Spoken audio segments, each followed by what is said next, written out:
길을 잃은 자들. 1장. 여름이 시작되는 6월 초였다. 김선우는 중학교 교무실 창문 너머로 쏟아지는 햇살을 바라보며 깊은 한숨을 내쉬었다. 이혼 서류를 제출한 지 벌써 2달이 지났지만 여전히 가슴 한편이 텅 빈 것 같았다. 형, 또 멍하니 있네. 뒤에서 들려온 목소리에 선우는 고개를 돌렸다.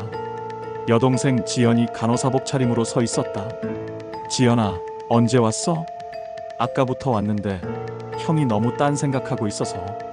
정말 이러면 안 된다니까. 지연은 형의 어깨를 툭 치며 의자에 앉았다. 선우는 쓴웃음을 지었다. 동생 앞에서조차 자신의 처지가 초라하게 느껴졌다. 그래서 말인데 이번 주말에 여행이나 다녀와. 도윤이도 같이 가자고 하던데. 도윤이가? 박도윤은 선우의 고등학교 동창이었다. 자영업을 하면서 늘 바쁘다고 하던 친구가 갑자기 여행을 제안한다니 의외였다. 응, 태안 쪽으로 가자고 하더라고. 바다도 보고 맛있는 것도 먹고. 선우는 잠시 망설였다. 요즘 같은 기분에 누군가와 함께 여행을 간다는 게 부담스러웠다. 하지만 지연의 간절한 눈빛을 보니 거절할 수가 없었다. 알겠어. 그럼 토요일 아침에 출발하자. 지연의 얼굴이 환해졌다.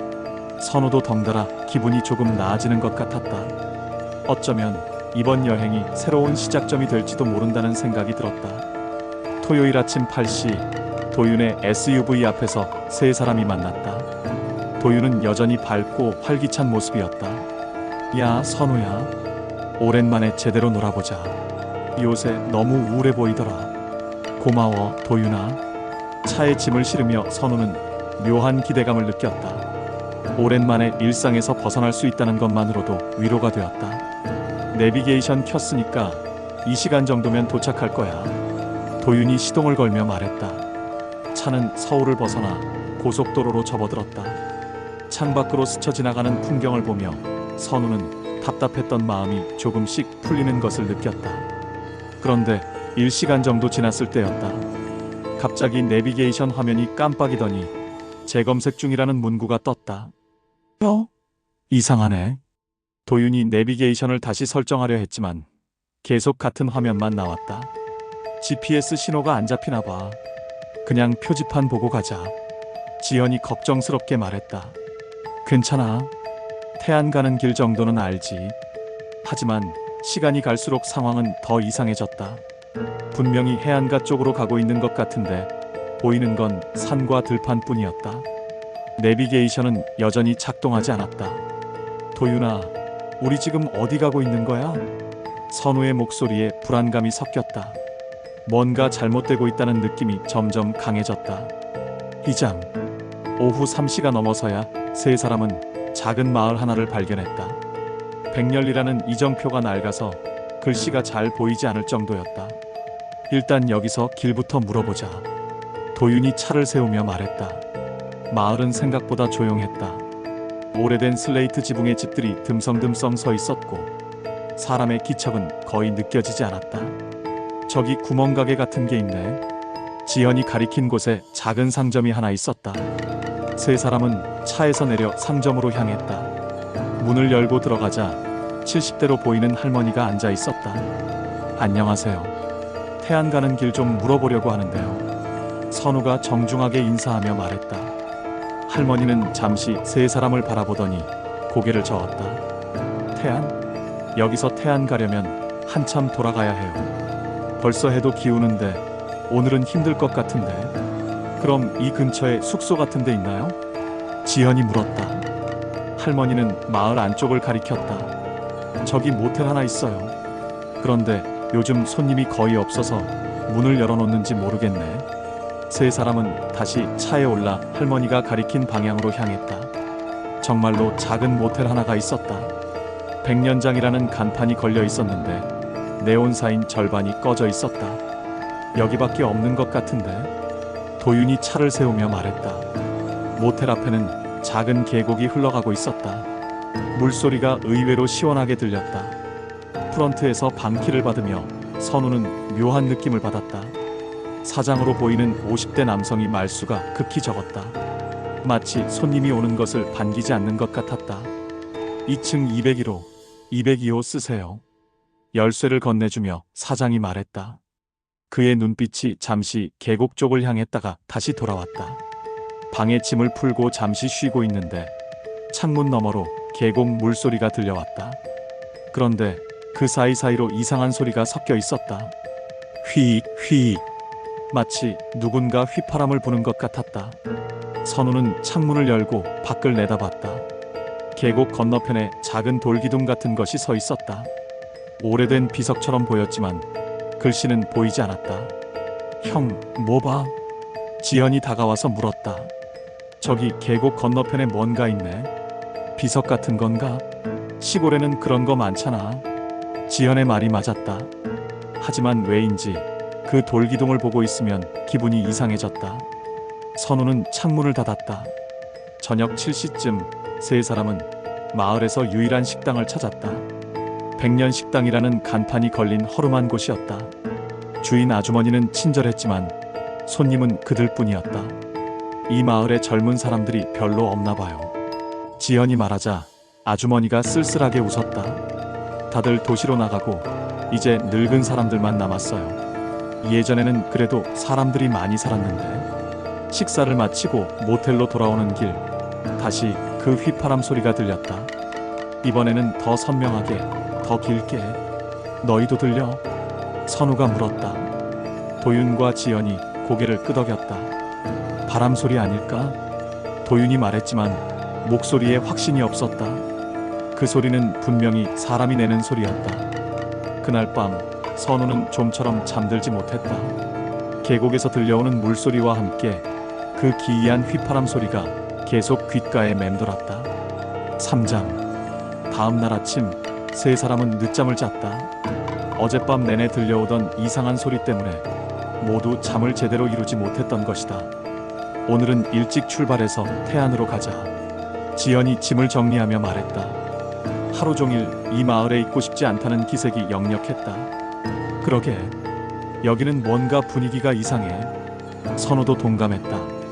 어젯밤부터 계속 느껴오던 불안감이 아침이 되어서도 사라지지 않았다. 하지만 도윤의 생각은 달랐다. 어차피 토요일 밤인데 뭐하러 서둘러. 오늘 저녁에는 좀 재밌게 보내보자고. 재밌게? 여기서 뭘 하는데? 지연이 의아해하며 물었다. 마을에 노래방이나 술집 정도는 있을 거 아니야. 요새 너무 스트레스만 받고 살았잖아. 도윤의 말에 선우는 고개를 저었다. 이런 시골 마을에 제대로 된 유흥시설이 있을 리 없었다. 점심을 먹고 마을을 한 바퀴 돌아본 후에야 도윤도 현실을 인정했다. 마을 전체가 고작 20여 가구에 불과했고 상점이라고는 어제 들렀던 구멍가게 하나뿐이었다. 정말 할 게 없네. 도윤이 실망스럽게 말했다. 오후 늦게 세 사람은 다시 계곡 근처를 산책했다. 맑은 물이 돌 사이로 흘러가는 모습은 평화로워 보였다. 하지만 계곡 건너편의 그 돌기둥만은 여전히 불편한 느낌을 주었다. 저거 뭐가 써 있는지 보고 싶다. 선우가 말하자 지연이 만류했다. 건드리지 마. 뭔가 으스스해. 그때 뒤에서 목소리가 들려왔다. 거기 건드리면 안 됩니다. 세 사람이 돌아보니 모텔 사장이 서 있었다. 언제부터 따라왔는지 모르게 조용히 다가와 있었던 것이다. 왜요? 뭐가 문제라도 있나요? 도윤이 물었다. 사장의 표정이 굳어졌다. 그냥 오래된 거라서요. 건드리지 마세요.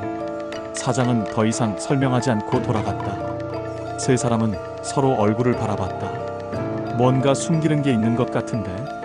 지연이 작은 목소리로 말했다. 저녁 식사 후 도윤이 다시 술 이야기를 꺼냈다. 정말 마을에 술집 하나 없나? 편의점에서 맥주라도 사서 방에서 마시자. 형, 술은 무슨 술이야? 내일 운전해야 하는데. 지연이 핀잔을 주었지만 도윤은 아랑곳하지 않았다. 하루 정도는 괜찮잖아. 선우도 기분 전환 좀 해야지. 선우는 딱히 술을 마시고 싶지는 않았지만 도윤의 성화에 못 이겨 고개를 끄덕였다. 구멍가게에 가서 맥주를 몇 병 사온 도윤은 모텔 로비에서 사장에게 물었다. 혹시 이 근처에 노래방이나 술집 같은 데 없나요? 사장이 잠시 망설이더니 대답했다. 마을 끝쪽에 하나 있긴 한데. 별로 추천하지 않습니다. 왜요? 뭔가 문제라도 있나요? 아니, 그게 아니라 요즘 장사를 제대로 하는지 모르겠어서요. 사장의 말투가 어딘가 이상했다. 마치 다른 이유가 있는 것 같았다. 그래도 한번 가보죠. 위치만 알려주세요. 도윤의 고집에 사장은 어쩔 수 없이 길을 알려줬다. 마을 끝에서 산 쪽으로 조금 더 들어가면 건물 하나가 있다는 것이었다. 진짜 갈 거야? 지연이 불안해하며 물었다. 가보기나 하자. 어차피 할 일도 없잖아. 도윤의 말에 선우도 고개를 끄덕였다. 사실 그도 이 답답한 마을에서 뭔가 다른 것을 해보고 싶었다. 사장. 해가 완전히 진 후 세 사람은 사장이 알려준 길을 따라 걸었다. 마을 가로등도 몇 개 없어서 주변이 금세 어두워졌다. 정말 이쪽에 뭐가 있을까? 지연이 회의적으로 말했다. 산 쪽으로 향하는 길은 점점 좁아졌고 주변은 온통 나무뿐이었다. 10분 정도 걸었을 때 멀리서 네온사인 불빛이 보였다. 가까이 가보니 생각보다 큰 건물이었다. 나이트클럽이라는 간판이 걸려 있었는데 글씨의 절반은 꺼져 있었다. 와, 진짜 있네. 도윤이 신기해하며 말했다. 건물 외관은 상당히 오래되어 보였다. 벽면에는 곰팡이 자국이 여기저기 보였고 입구문은 영화관처럼 두꺼운 방음문이었다. 여기 정말 영업하는 거 맞나? 선우가 의심스럽게 말했다. 주차장에는 차가 한 대도 없었고 건물에서 음악 소리도 들리지 않았다. 도윤이 앞서가서 문을 밀었다. 문이 무겁게 열리며 안에서 묘한 냄새가 풍겨나왔다. 곰팡이와 담배 냄새, 그리고 뭔가 썩은 듯한 냄새가 섞여 있었다. 우엑, 냄새 진짜 심하다. 지연이 코를 막으며 말했다. 일단 들어가 보자. 벌써 여기까지 왔는데. 도윤이 먼저 안으로 들어갔다. 선우와 지연이 망설이며 뒤따라 들어갔다.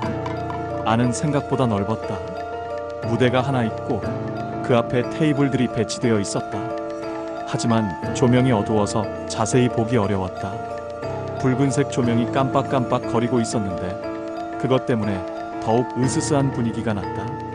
어서 오세요. 갑자기 뒤에서 목소리가 들렸다. 세 사람이 돌아보니 50대 초반으로 보이는 남성이 서 있었다. 웨이터복을 입고 있었지만 옷이 상당히 낡아 보였다. 안녕하세요. 술 좀 마시려고 왔는데요. 선우가 인사하며 말했다. 웨이터는 씩 웃으며 고개를 끄덕였다. 물론이죠. 이쪽으로 오세요. 웨이터는 구석진 룸으로 세 사람을 안내했다. 룸 안에는 낡은 소파와 테이블, 그리고 오래된 TV가 하나 있었다. 메뉴판입니다. 천천히 보시고 주문하세요. 웨이터가 메뉴판을 건네주며 말했다. 그의 이름표에는 장경수라고 적혀 있었다. 메뉴판을 보니 맥주와 소주, 몇 가지 안주가 적혀 있었다. 가격은 도시보다 조금 비싼 편이었다. 맥주 3병하고 마른 안주 좀 주세요. 도윤이 주문했다. 장경수가 고개를 끄덕이고 나가려는데 선우가 물었다. 여기 손님이 많지 않나 보네요? 요즘은 그렇죠. 이 마을도 한때는 젊은 사람들로 붐볐는데. 장경수의 말에는 묘한 그리움이 섞여 있었다. 언제 얘기인데요? 한 20년 전쯤 되었을까요? 그때는 정말 활기찼죠.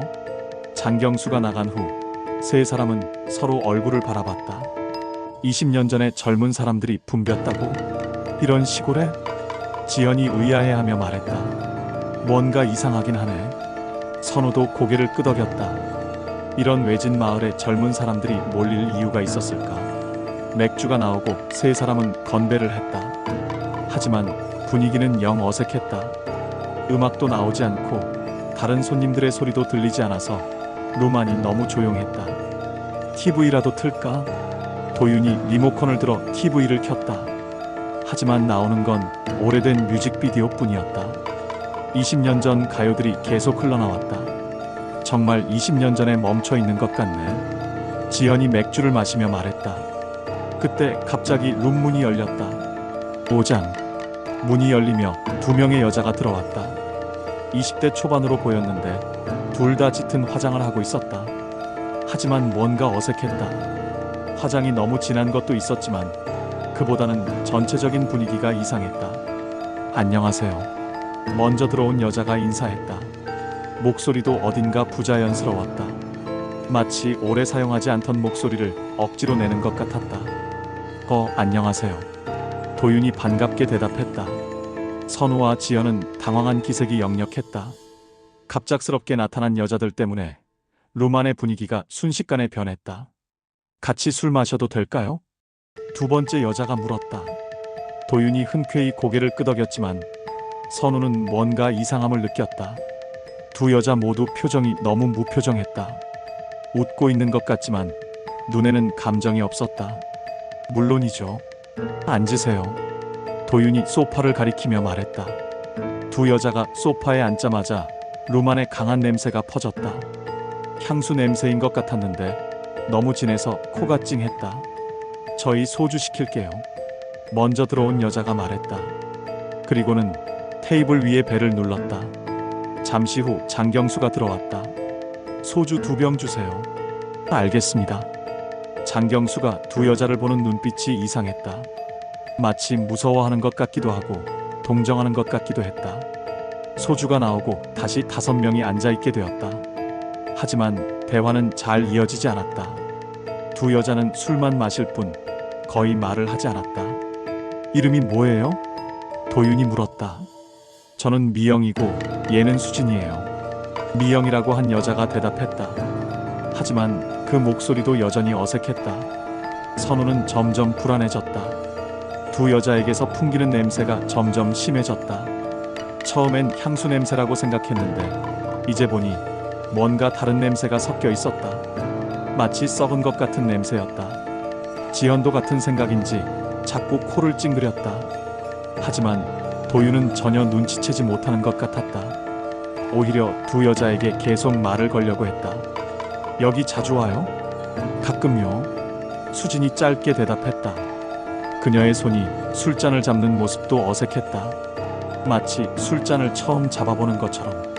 시간이 지날수록 분위기는 더욱 이상해졌다. 두 여자는 술을 마시기만 할 뿐 거의 안주를 건드리지 않았다. 그리고 TV 화면을 계속 멍하니 바라보고 있었다. 화장실 좀 다녀올게. 선우가 자리에서 일어났다. 이 답답한 분위기에서 잠시라도 벗어나고 싶었다. 화장실로 가는 길에 선우는 홀 안을 둘러봤다. 역시 다른 손님은 한 명도 없었다. 테이블들은 모두 비어 있었고 무대 위에도 아무도 없었다.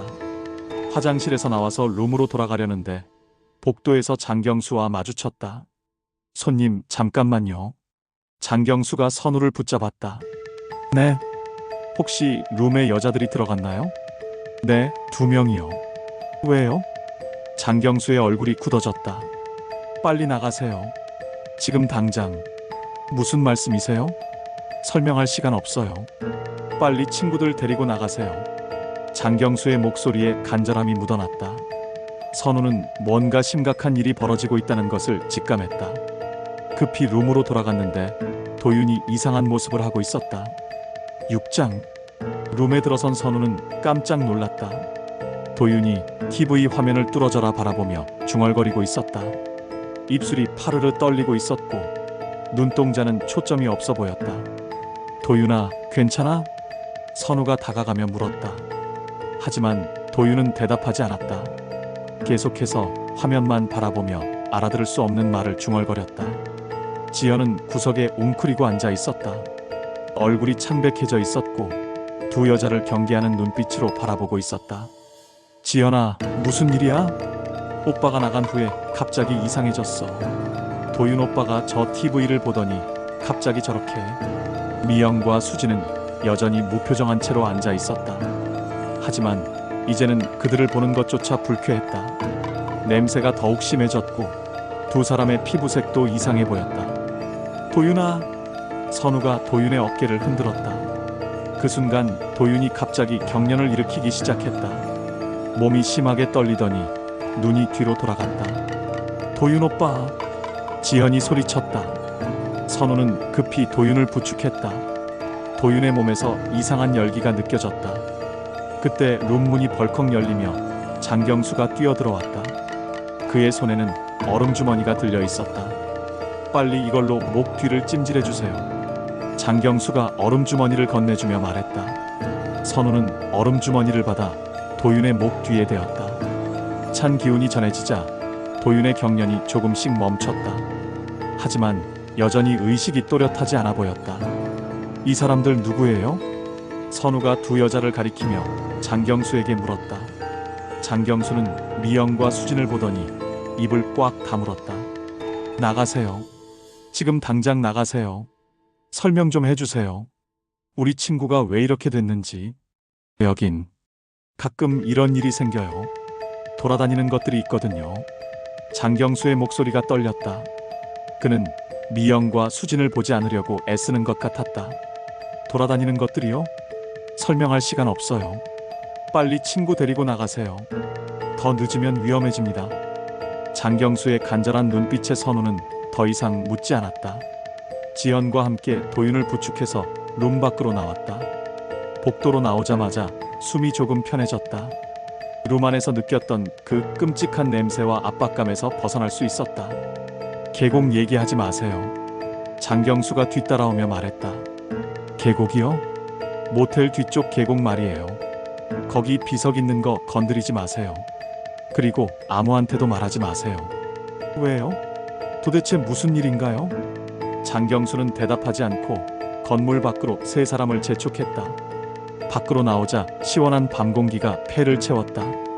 도윤이 조금씩 의식을 되찾았다. 어디야? 나 왜 이러고 있지? 괜찮아. 이제 괜찮아. 선우가 도윤을 달래며 말했다. 하지만 도윤의 얼굴은 여전히 창백했고 식은땀이 흘러내리고 있었다. 모텔로 돌아가는 길 아무도 말을 하지 않았다. 각자 방금 겪은 일을 정리하느라 바빴다. 모텔에 도착해서야 지연이 입을 열었다. 오빠, 우리 내일 아침에 바로 떠나자. 그래, 그럼. 선우도 동의했다. 이 마을에서 하루 더 보내고 싶지 않았다. 하지만 도윤은 계속 멍한 표정으로 허공을 바라보고 있었다. 무엇인가 생각에 잠긴 것 같았다. 도윤아, 괜찮지? 응, 괜찮아. 그냥 머리가 좀 아프네. 도윤이 답했지만 목소리에 힘이 없었다. 그날 밤 세 사람 모두 잠들기 어려웠다. 계곡에서 들려오는 휘파람 소리는 여전했고 나이트클럽에서 겪은 기이한 경험이 머릿속을 떠나지 않았다. 선우는 창문 너머로 그 돌기둥을 바라봤다. 어둠 속에서도 그것만은 뚜렷하게 보였다. 마치 자신들을 지켜보고 있는 것 같았다.